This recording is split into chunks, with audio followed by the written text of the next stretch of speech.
اما عائشہ صدیقہ رضی اللہ تعالی عنہ آپ فرماتی ہیں میرے آقا امام الانبیاء علیہ السلام نے فرمایا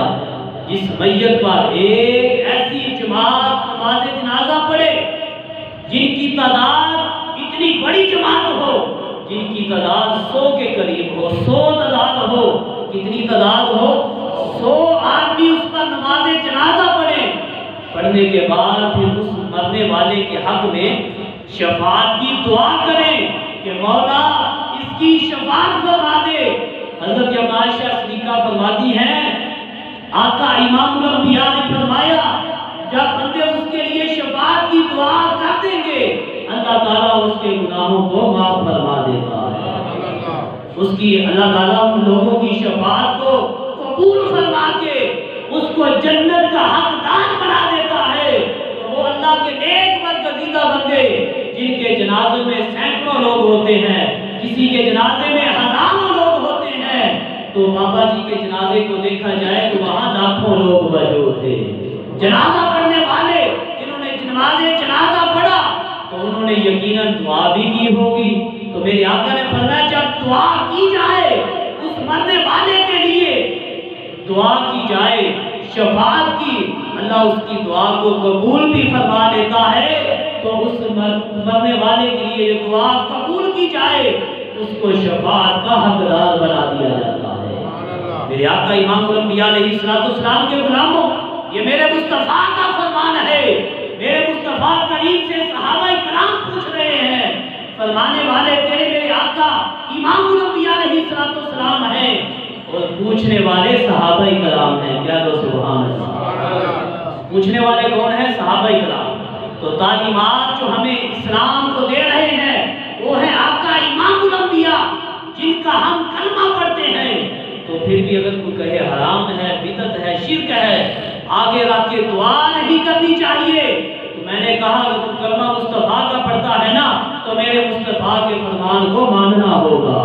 میرے مصطفیٰ کے فرمان پہ یقین رکھنا ہوگا۔ اگر میرے مصطفیٰ کا کلمہ بھی پڑھتا ہے تو میرے مصطفیٰ کے فرمان کو نہیں مانتا،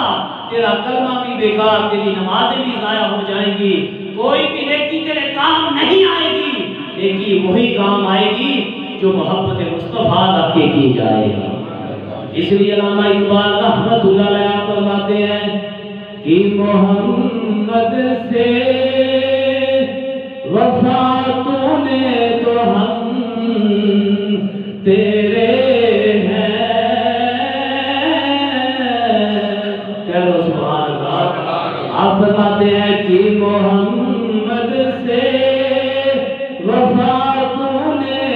تو ہم تیرے ہیں، یہ جہاں چیز ہے کیا سب لوح و قلم تیرے ہیں۔ تیرے آقا امام الانبیاء صلی اللہ علیہ وآلہ وسلم نے فرمایا جب 100 آدمی کسی بندے پر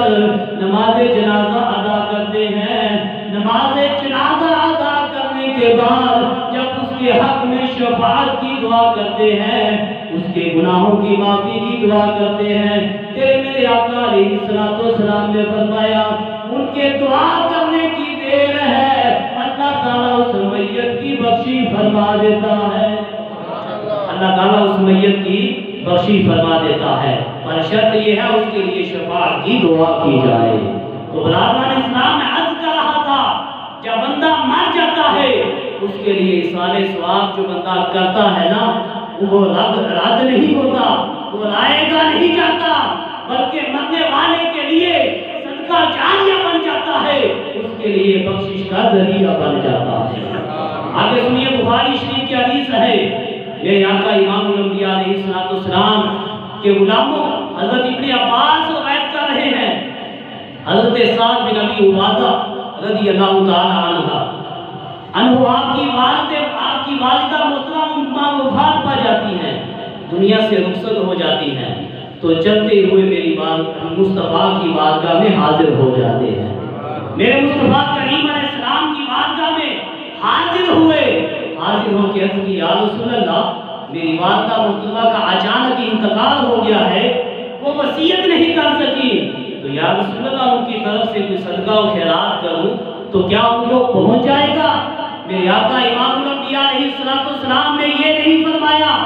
کہ دعا نہیں مانگنی چاہیے، حرام ہے، بدعت ہے، شرک ہو جائے گا، یہ ناجائز ہے۔ نانا میرے مصطفیٰ نے یہ نہیں فرمایا، میرے مصطفیٰ کریم علیہ السلام نے فرمایا ہاں میرے پیارے غلام، ان کی طرف سے تو جب صدقہ و خیرات کرے گا، دعا کرے گا، ہاں ان کو قبر میں اس کا ثواب پہنچ جائے گا۔ تو انہوں نے پھر میرے آقا علیہ السلام کو گواہ بنا کر، صحابی رسول نے مصطفیٰ کریم علیہ السلام کو گواہ بنا کے عرض کی یا رسول اللہ، میرا فلاں جو پھلوں کا باغ ہے، میں اپنی والدہ کی طرف سے صدقہ و خیرات کرتا ہوں، وقف کرتا ہوں، ان کے اصالے ثواب کرتا ہوں۔ یا رسول اللہ آپ گواہ رہے۔ میرے مصطفیٰ کریم علیہ السلام نے فرمایا ہاں میں گواہ ہوں اس بات کا۔ اور صحابی رسول نے اپنی والدہ کی طرف سے سارا باغ صدقہ و خیرات کر دیا ہے، صدقہ کر دیا ہے۔ تو پتہ چلا قبر میں اس کا ثواب پہنچتا ہے، قبر والوں کو فائدہ ہوتا ہے۔ اس لیے صحابہ اکرام نے بھی پوچھا، میرے مصطفیٰ نے بھی یہی فرمایا ہاں میرے غلاموں